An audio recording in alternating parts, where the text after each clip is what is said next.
The Second Persian invasion of Greece occurred during the Greco-Persian Wars, as King Xerxes I of Persia sought to conquer all of Greece. The invasion was a direct, if delayed, response to the defeat of the First Persian invasion of Greece at the Battle of Marathon, which ended Darius I's attempts to subjugate Greece. After Darius's death, his son Xerxes spent several years planning for the second invasion, mustering an enormous army and navy. The Athenians and Spartans led the Greek resistance, with some 70 city-states joining the Allied effort.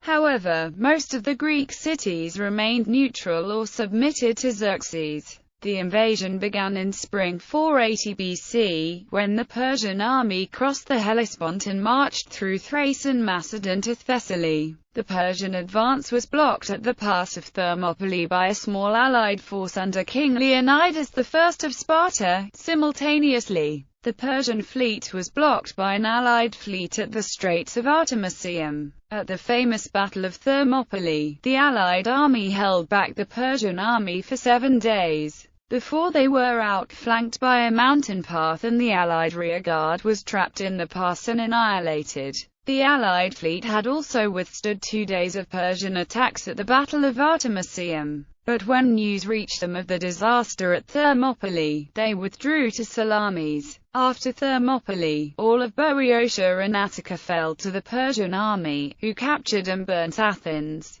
However, a larger allied army fortified the narrow isthmus of Corinth, protecting the Peloponnesus from Persian conquest. Both sides thus sought a naval victory that might decisively alter the course of the war. The Athenian general Themistocles succeeded in luring the Persian navy into the narrow straits of Salamis, where the huge number of Persian ships became disorganized, and were soundly beaten by the allied fleet. The Allied victory at Salamis prevented a quick conclusion to the invasion, and fearing becoming trapped in Europe, Xerxes retreated to Asia, leaving his general Mardonius to finish the conquest with the elite of the army. The following spring, the Allies assembled the largest ever hoplite army, and marched north from the isthmus to confront Mardonius. At the ensuing Battle of Plataea, the Greek infantry again proved its superiority, inflicting a severe defeat on the Persians, killing Mardonius in the process. On the same day, across the Aegean Sea, an allied navy destroyed the remnants of the Persian navy at the Battle of Mycale. With this double defeat, the invasion was ended, and Persian power in the Aegean severely dented. The Greeks would now move to the offensive, eventually expelling the Persians from Europe, the Aegean Islands and Ionia before the war finally came to an end in 479 BC. Background: the Greek city-states of Athens and Eretria had supported the unsuccessful Ionian revolt against the Persian Empire of Darius I in 499–494 BC. The Persian Empire was still relatively young, and prone to revolts among its subject peoples. Moreover, Darius was a usurper, and had spent considerable time extinguishing revolts against his rule. The Ionian revolt threatened the integrity of his empire, and Darius thus vowed to punish those involved. Darius also saw the opportunity to expand his empire into the fractious world of ancient Greece. A preliminary expedition under Mardonius, in 492 BC,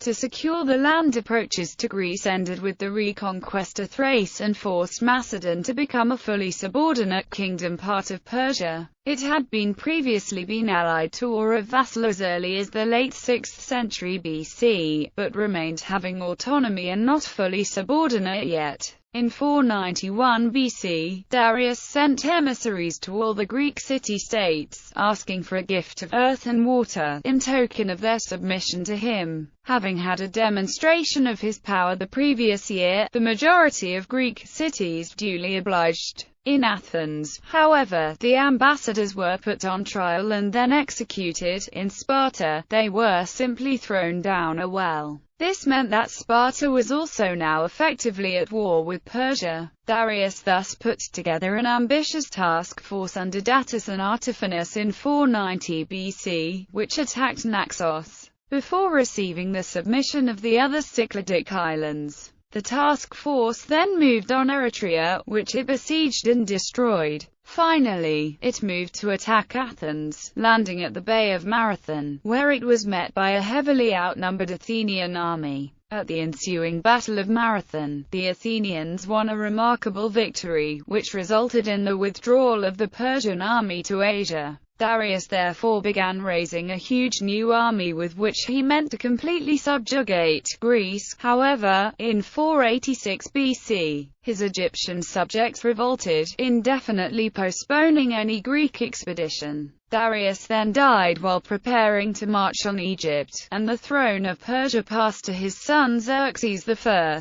Xerxes crushed the Egyptian revolt, and very quickly restarted the preparations for the invasion of Greece. Persian preparations. Since this was to be a full-scale invasion, it required long-term planning, stockpiling and conscription. It was decided that Xerxes' pontoon bridges were to be set up to allow his army to cross the Hellespont to Europe, and that a canal should be dug across the Isthmus of Mount Athos. These were both feats of exceptional ambition, which would have been beyond any contemporary state. However, the campaign was delayed 1 year because of another revolt in Egypt and Babylonia. In 481 BC, after roughly 4 years of preparation, Xerxes began to muster the troops for the invasion of Europe. Herodotus gives the names of 46 nations from which troops were drafted. The Persian army was gathered in Asia Minor in the summer and autumn of 481 BC. The armies from the eastern satrapies was gathered in Cretala, Cappadocia, and were led by Xerxes to Sardis, where they passed the winter. Early in spring it moved to Abydos, where it was joined with the armies of the western satrapies. Then the army that Xerxes had mustered marched towards Europe, crossing the Hellespont on 2 pontoon bridges. Size of the Persian forces army. The numbers of troops that Xerxes mustered for the second invasion of Greece have been the subject of endless dispute, because the numbers given in ancient sources are very large indeed. Herodotus claimed that there were, in total, 2.5 million military personnel, accompanied by an equivalent number of support personnel. The poet Simonides, who was a contemporary, talks of 4 million CTEC as, based on Persian records, gave 800,000 as the total number of the army that was assembled by Xerxes. While it has been suggested that Herodotus or his sources had access to official Persian Empire records of the forces involved in the expedition, modern scholars tend to reject these figures based on knowledge of the Persian military systems, their logistical capabilities, the Greek countryside, and supplies available along the army's route. Modern scholars thus generally attribute the numbers given in the ancient sources to the result of miscalculations or exaggerations on the part of the victors, or disinformation by the Persians in the run-up to the war. The topic has been hotly debated, but the modern consensus revolves around the figure of 300,000 minus 500,000. Nevertheless, whatever the real numbers were, it is clear that Xerxes was anxious to ensure a successful expedition by mustering overwhelming numerical superiority by land and by sea, and also that much of the army died of starvation and disease, never returning to Asia. Herodotus tells us that the army and navy, while moving through Thrace, was halted at Doriscos for an inspection by Xerxes, and he recounts the numbers of troops found to be present. The 30 marines are in addition to the figure of 200 given for the ship's crews. There is some contradiction in Herodotus's accounts. The figure of 240,000 is derived from 3,000 pentaconters. The 47th ethnic group is missing from Herodotus's text. The term Asian is Herodotus, but under that term he also includes Arabians and North Africans. Herodotus doubles this number to account for support personnel, and thus he reports that the whole army numbered 5,283,220 men. Other ancient sources give similarly large numbers. The poet Simonides, who was a near contemporary, Talks of 4 million CTECAS gave 800,000 as the total number of the army that assembled in Doriskos. An early and very influential modern historian, George Grote, set the tone by expressing incredulity at the numbers given by Herodotus. To admit this overwhelming total, or anything near to it, is obviously impossible. Grote's main objection is the supply problem. Though he does not analyze the problem in detail, he did not reject Herodotus's account altogether, citing the latter's reporting of the Persians' careful methods of accounting and their stockpiling of supply caches for 3 years, but drew attention to the contradictions in the ancient sources. A major limiting factor for the size of the Persian army, first suggested by Sir Frederick Morris, is the supply of water. Morris suggested in the region of 200,000 men and 70,000 animals could have been supported by the rivers in that region of Greece. He further suggested that Herodotus may have confused the Persian terms for chiliarchy and myriarchy, leading to an exaggeration by a factor of 10. Other early modern scholars estimated that the land forces participating in the invasion had 100,000 soldiers or less, based on the logistical systems available to the ancients. Munro and Macken note Herodotus giving the names of 6 major commanders and 29 myriarchs. This would give a land force of roughly 300,000 men. Other proponents of larger numbers suggest figures from 250,000 to 700,000. One historian, Camporus, even accepts as realistic Herodotus' 1,700,000 for the infantry plus 80,000 cavalry for various reasons, including the size of the area from which the army was drafted, the ratios of land troops to fleet troops, of infantry to cavalry and Persian troops to Greek troops. The size of the Persian fleet is also disputed, though perhaps less so. According to Herodotus, the Persian fleet numbered 1,207 triremes and 3,000 transport and supply ships, including 50 oared galleys. Herodotus gives a detailed breakdown of the Persian triremes. Herodotus also records that this was the number at the Battle of Salamis, despite the losses earlier in storms off Sepia and Euboea, and at the Battle of Artemisium. He claims that the losses were replenished with reinforcements, though he only records 120 triremes from the Greeks at Thrace and an unspecified number of ships from the Greek islands. Aeschylus, who fought at Salamis, also claims that he faced 1,207 warships there, of which 1,000 were triremes and 207 fast ships. Diodorus and Lysias independently claim there were 1,200 at Doriskos. The number of 1,207 is also given by Ephorus, while his teacher Isocrates claims there were 1,300 at Doriskos and 1,200 at Salamis. CTECAS gives another number, 1,000 ships, while Plato, speaking in general terms, refers to 1,000 ships and more. These numbers are consistent, and this could be interpreted that a number around 1,200 is correct. Among modern scholars, some have accepted this number, although suggesting that the number must have been lower by the Battle of Salamis. Other recent works on the Persian Wars reject this number, 1,207 being seen as more of a reference to the combined Greek fleet in the Iliad. Generally claim that the Persians could have launched no more than around 600 warships into the Aegean. Greek preparations. The Athenians had been preparing for war with the Persians since the mid-480s BC, and in 482 BC the decision was taken, under the guidance of the politician Themistocles, to build a massive fleet of triremes that would be necessary for the Greeks to fight the Persians. The Athenians did not have the manpower to fight on land and sea, therefore combating the Persians would require an alliance of several Greek city-states.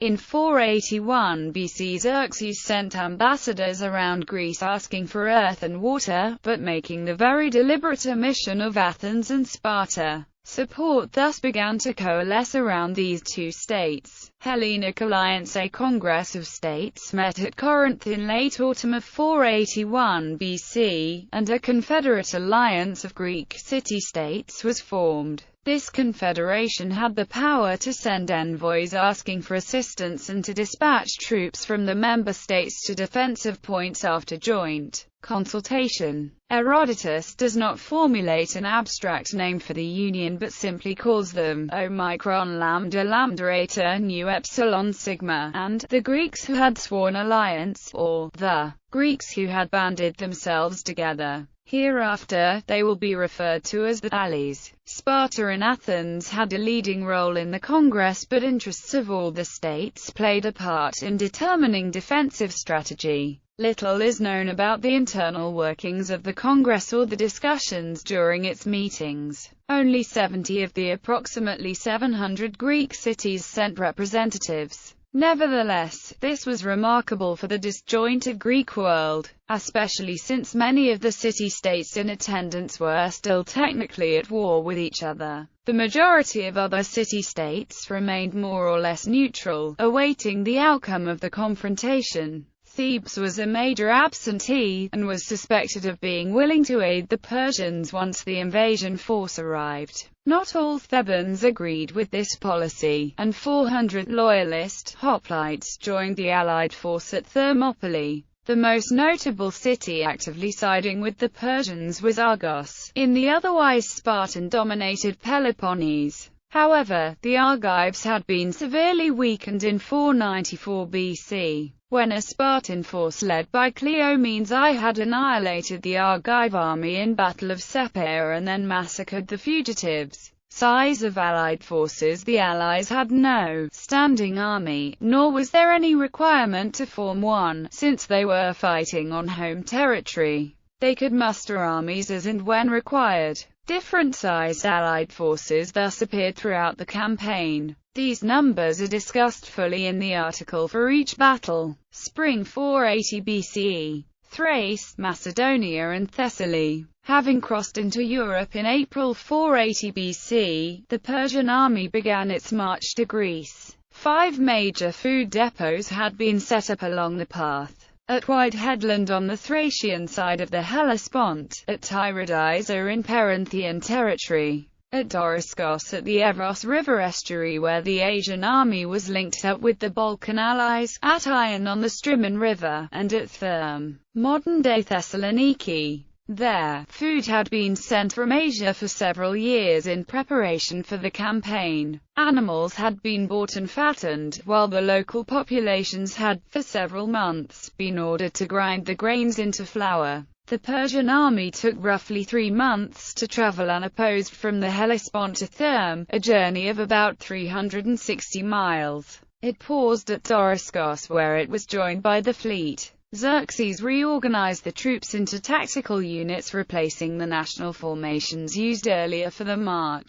The Allied Congresso met again in the spring of 480 BC. A Thessalian delegation suggested that the Allies could muster in the narrow vale of Tempe, on the borders of Thessaly, and thereby block Xerxes' advance. A force of 10,000 allies led by the Spartan Pomarchinetus and Themistocles was thus dispatched to the pass. However, once there, they were warned by Alexander I of Macedon that the vale could be bypassed by at least 2 other passes, and that the army of Xerxes was overwhelming. The allies therefore retreated. Shortly afterwards, they received the news that Xerxes had crossed the Hellespont. The abandonment of Tempe meant that all of Thessaly submitted to the Persians, as did many cities to the north of the pass of Thermopylae when it seemed help was not forthcoming. A second strategy was therefore suggested to the allies by Themistocles. The route to southern Greece would require the army of Xerxes to travel through the very narrow pass of Thermopylae.